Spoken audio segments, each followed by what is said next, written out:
So, andito tayo sa Cedar Crest Acacia Estates, Taguig City, Tangerine Building to check this new foreclosed condo unit. But before that, please subscribe to our YouTube channel. So, let's go and check this out. So, this is the unit. Nasa second floor lang po siya. 52 square meters at 4.2 million or 81,000 per square meter. 2 bedrooms po siya. And this is for bidding. So if you are interested to make a bid, please message us directly. This is as is where is upon turnover, okay? And mode of payment is cash or at least 10% down payment and then 90% balance. Bank financing exclusive of taxes and fees. So as you can see, madumi lang siya and ayan, medyo may mga kailangan i-repair dito sa bathroom niya. Ayan. Pero if structural damage po yan, pwede nyo pong i-verify kay condo admin na sila po ang magpapaayos niyan. If it's structural damage, meaning outside the unit na po yung sira niya. Okay. But overall, sa kwarto and then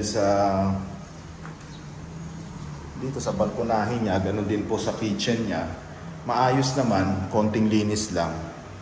Okay. Again, this is as is where is, and the price is 4.2 million for 52 square meters, below market and zonal value na po yan at around 80,000 per square meter.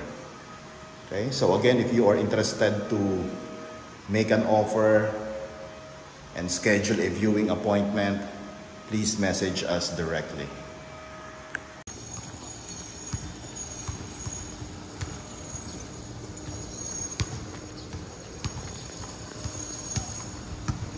Basketball court, then may swimming pool.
And sometimes that's all you really need.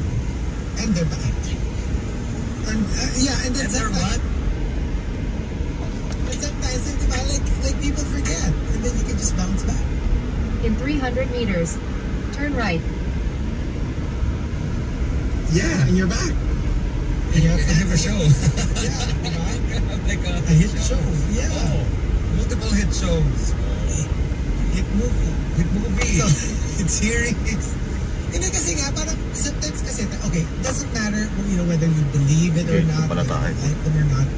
The point is, when you get into this kind of like, you know, you're being cancelled or some sort of issue, ano ba yung gagawin mo eh? I mean, the only thing really is to apologize. And you're like, I'm sorry. Just say sorry. And then whether people forgive you or not, that's beyond your control. Pero yung what you can do,